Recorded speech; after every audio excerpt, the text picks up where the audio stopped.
যে গানটা আমি গাইবো, এই গানটা আমাদের মতো ভাঙা মনের মানুষ যারা তাদের জন্য স্পেশালি। কিন্তু আজকে আমি জানি না এই পরিবেশে কতটা মানুষ হয়, কারণ আপনারা অনেক সিনিয়র মানুষেরা আছেন এখানে। আপনাদের মনে হতেই পারে একটা বাচ্চা ছেলে স্টেজে উঠে কি সব ভালোবাসার গল্প বলছে, কিন্তু আসলে আমাদের জীবনে ছোটবেলা থেকে শুনেছি ভালোবাসা ভালোবাসা ভালোবাসা। যখন আমরা জন্মগ্রহণ করি, বাবা মায়ের কোলে আসি, তখন ভালোবাসার একরকম প্রকারভেদ। তারপর আস্তে আস্তে শিক্ষক শিক্ষিকা, বন্ধু বান্ধব, পাড়া প্রতিবেশী, আত্মীয় স্বজন সবার ভালোবাসা পাই। কিন্তু আমাদের জীবনে ভয়ঙ্কর অধ্যায় আসে এরপর, যখন যে অধ্যায়টার নাম হচ্ছে প্রেম। এই প্রেমটা যখন আসে তখন ভালোবাসার ডেফিনেশনটাকে পুরো বদলে দেয়। মানে আমরা ছোটবেলায় বাবা মায়ের কাছে যে ভালোবাসাটা পেয়েছি, সেটা তো মানে আমরা মৃত্যুর দিন পর্যন্ত ওই জিনিসটা ভুলবো না। কিন্তু মাঝখানের এই অধ্যায়গুলো আমাদের বড্ড কেটে দিয়ে চলে যায়। আমার জীবনে হয়েছে, আপনাদের অনেকের জীবনে এটা ঘটেছে। তাই যারা এখন সিনিয়র, তাদের মনে হলেও আপনাদেরও এক সময় আমাদের বয়স ছিল, আপনাদের জীবনেও ভালোবাসা এসেছে।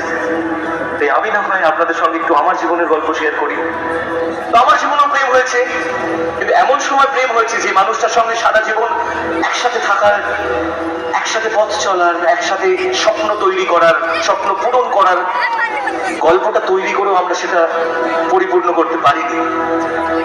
আর যখন পূর্ণ হয়নি তখন নিজেকে বড্ড আঘাত করতে ইচ্ছে হয়েছে, নিজেকে বড্ড বোঝাতে ইচ্ছে হয়েছে।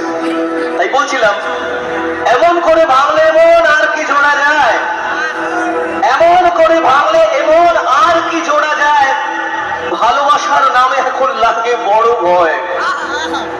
বলেছিলি আমায় ছেড়ে বাঁচতে পারবি না, আজ কি ভুলেও সেই কথা তোর মনে পড়ে না?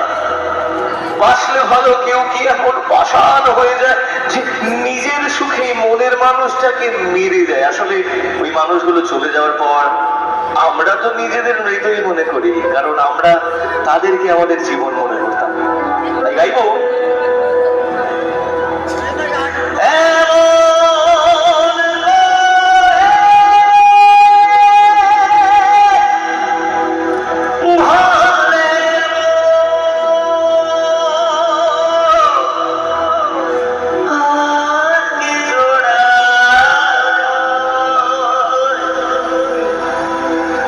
ভালোবাসার নামে